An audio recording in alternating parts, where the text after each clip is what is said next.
Hello, everybody. This is Gary. Today is Thursday, August 8th, 2019.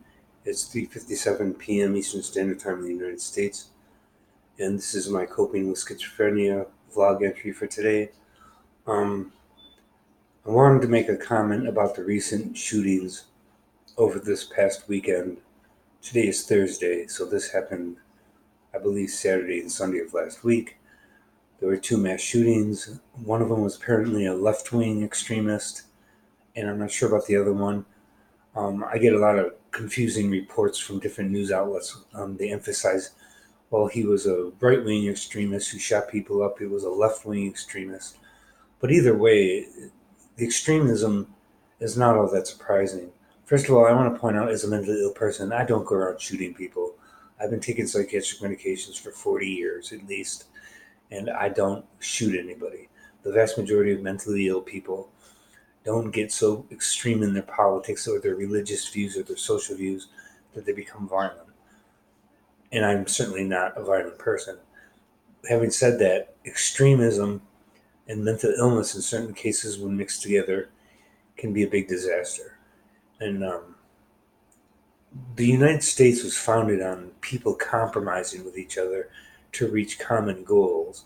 That's the purpose of the U.S. Congress, the House of Representatives, the Senate, the President, the Supreme Court. You have to make compromises to get anything done, give and take, quid pro quo.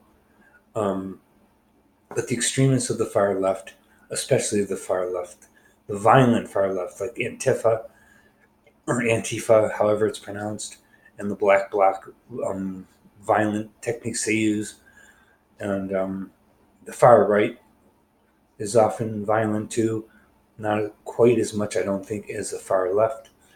Um, but as long as people keep using extreme language and talk about violence and saying violence is okay, which Antifa does all the time, um, you're never going to have an end to mass shootings. You're just going to have more and more extremism.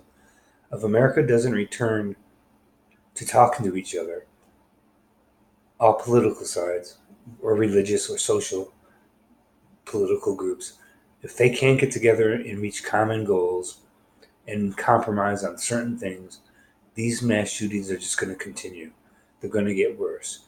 I can tell you, as a mentally ill person, that mixing mental illness in politics is probably not the best set of circumstances. I personally am not a violent person, um, and never would shoot, stab, or do anything else to anybody else. Um, but I think the extremism is to fall squarely on the fault and shoulders of Antifa and far right wing white supremacist groups.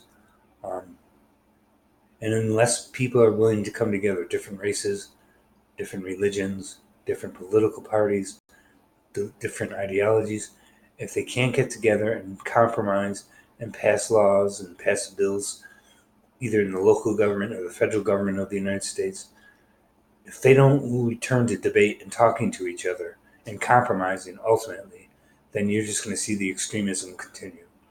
Um, and yes, some of those people will be mentally ill. Um, I'm not an expert. I'm not a psychiatrist. I don't know if the two extremists that did the mass shootings over the past weekend were mentally ill or not. I wouldn't be surprised if they were. Um, Me, myself, it's hard for me to follow politics sometimes because my own mental illness gets involved with my paranoia and my delusions and my hallucinations. But again, I'm not a violent person. Um, yes, I get angry like anybody does. I feel good like anybody does. I feel bad like everybody does. But I didn't go shooting anybody. Um, I think part of the problem is not about gun control or gun laws. The problem is that America has left its mentally ill people to fend for themselves. I'm lucky. I'm on Social Security disability. I take my meds. I have Medicare. So I stick with my mental health treatment. A lot of people don't. They're alone. They're isolated. Um, Not taking medications when maybe they should be. I don't believe that psychiatric medications cause violence. When somebody who's mentally ill is on a psychiatric medication and they commit suicide or violent, it's not because the psychiatric drugs made them suicidal or violent. It's because they were already suicidal and violent. That's why they were on medication. Um, so the vast majority of mentally ill people don't commit acts of violence, political, religious, or otherwise. Um, but having said that, some people fall through the cracks, and then you get a very bad combination of extremism from the left and the right, and mental illness, and people being isolated and alone and feeling like they have to lash out violently because they have no friends, they have no social life, they have no acquaintances even to get along with. They're often unemployed, spend a lot of time alone. Um, all of these different things lead to violence and extremism. Um, and like I said, until we return to treating mentally ill people and getting them treatment, um, this kind of violence is just going to get worse and worse and worse. And it's not about gun control. Um, I get frustrated and sad, like everybody else, when we hear about these mass shootings, um, because the vast majority of people who are angry politically aren't violent. But as long as you have groups like Antifa that's violent and attack people with police support, um, as in, what was it? I believe it was, well, I forget the name of the city, but the police chief told his officers to not interfere when Antifa became violent and to let them get away with committing crimes against their political opponents with putting bike locks in a sock and hitting somebody in the head and cracking their skull open. Um, Up Portland, Oregon, the police were told by the mayor not to interfere when violence broke out. They weren't allowed to do their jobs, and Antifa got away with committing acts of violence on the extreme. And as long as Antifa exists, as long as they advocate violence, this is what you're going to get from the extreme left and the extreme right. You're going to get people who are mentally ill, frustrated, alone, and they have no friends, no job, no prospects. They're going to reach out for violence. And it's partly Antifa's fault, it's partly the far right's fault. And unless America comes together and compromises on passing bills, what's moral, what's not moral, deciding what laws are okay, what laws are not okay, instead of resorting to violence, then this violence will just continue.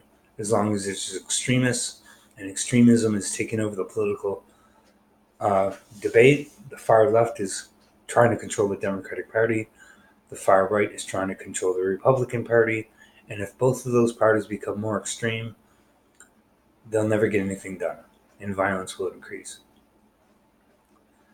So I'm not an expert, um,